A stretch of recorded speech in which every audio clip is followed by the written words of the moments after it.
বাঙালি নিরামিষ রান্নার এক অবিস্মরণীয় স্বাদ ঢোকার ডালনা হলো ঐতিহ্যবাহী বাঙালি নিরামিষ রান্নার এক অন্যতম জনপ্রিয় ও আদরের পদ।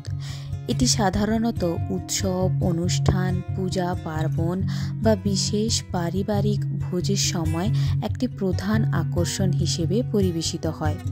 গরম ভাত, পোলাও বা লুচির সঙ্গে ধোকার ডালনার যুগলবন্দি চিরন্তন বাঙালির ভোজন বিলাসের প্রতীক। নমস্কার বন্ধুরা, কেমন আছেন সবাই? আশা করি সবাই খুব ভালো আছেন। अस्मिता रसोईते সবাইকে স্বাগত জানাই। আজকের রেসিপি ধোকার ডালনা। তো চলুন দেখে নেই রেসিপিটি। এক বাটি ছোলার ডাল ভালো করে ধুয়ে পরিষ্কার করে জল দিয়ে ঢাকিয়ে রেখেছিলাম ওভারনাইট। 7 থেকে 8 ঘন্টা জলে ভিজে রাখলেও হবে। এবার একটি মিক্সিং জারে জল ঝরানো ছোলার ডাল, 2 কাঁচা লঙ্কা, 1 ইঞ্চি আদার টুকরো, 1 টেবিল স্পুন জিরা আর অল্প পরিমাণ জল দিয়ে একটা পেস্ট তৈরি করব। জলটা কিন্তু দেখে শুনেই দিতে হবে। এই পেস্টটি বেশি পাতলা হলে হবে না, এটি আঠালো টাইপের পেস্ট হবে। এবার কড়াইতে 3 টেবিল স্পুন সরিষার তেল গরম করে বেটে রাখা পেস্টটি দিয়ে দেব। অনবরত নাড়তে হবে যাতে ধোকাটি কড়াইতে বসে না যায়। যখন এটি একটি ডোয়ের মতো হয়ে যাবে তখন বুঝতে হবে আমাদের ধোকাটি হয়ে গেছে। ধোকাটি নামানোর আগে একটি থালায় 1 টেবিল স্পুন সরিষার তেল মাখিয়ে নিয়েছিলাম যাতে ধোকাটি থালায় চিটে না যায়। এবার ধোকাটি থালায় নামিয়ে একটু স্ম্যাশ করে ছড়িয়ে রাখবো যতক্ষণ না এটি ঠান্ডা হয়। ধোকাটি ঠান্ডা হয়ে গেছে। এবার আমরা এখানে ধোকাটিকে ডায়মন্ড শেপে কেটে নেব। আমি এখানে ডায়মন্ড শেপে কেটেছি, আপনারা আপনাদের মতো যে কোনো শেপে কাটতে পারেন। দেখুন কত সুন্দরভাবে কাটা হচ্ছে। ধোকাটি এখানে ভালোভাবে সেট হয়ে গেছে এবং থালাতেও চিটে যায়নি।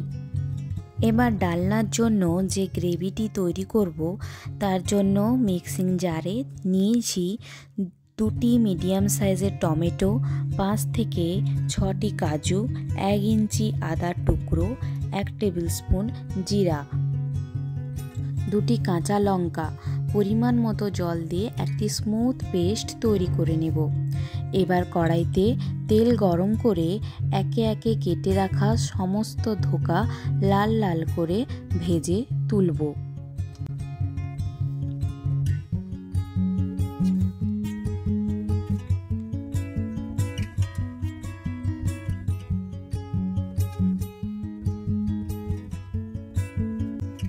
ভাজা হয়ে গেলে ওই একই কড়াইতে ফোড়নে দেব 1টি শুকনো লঙ্কা ও 1টি তেজপাতা। এবার বেটে রাখা পেস্টটিও দিয়ে দেব। মশলাটি একটু ভালো করে ভাজবো।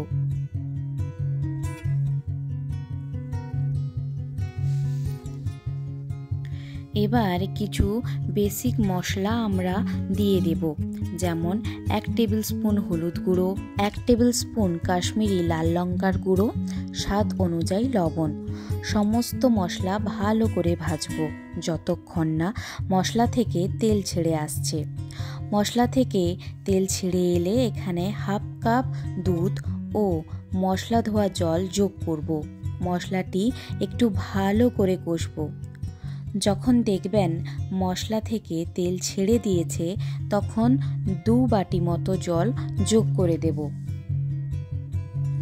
1 মিনিট ঝোলটি ফোটার পর ভেজে রাখা ধোকাগুলিও যোগ করে দেব। আরও 1 মিনিটের জন্য ঝোলটি ফুটতে দেব যাতে ধোকাটি একটু নরম হয়ে যায়। এবার ওপর থেকে 1 টেবিল স্পুন ঘি আর ভাজা গরম মশলা ছড়িয়ে নামিয়ে নিলেই তৈরি আমাদের ধোকার ডালনা। এই ধোকার ডালনার প্রতিটি টুকরোতে আপনারা ডালের মিষ্টতা ও মশলার তীব্র স্বাদ পাবেন। এই রেসিপিটি আপনারা একবার হলেও ঘরে তৈরি করবেন। আশা করি আপনাদের ভালো লাগবে। রেসিপিটি কেমন লাগলো অবশ্যই কমেন্ট করে জানাবেন।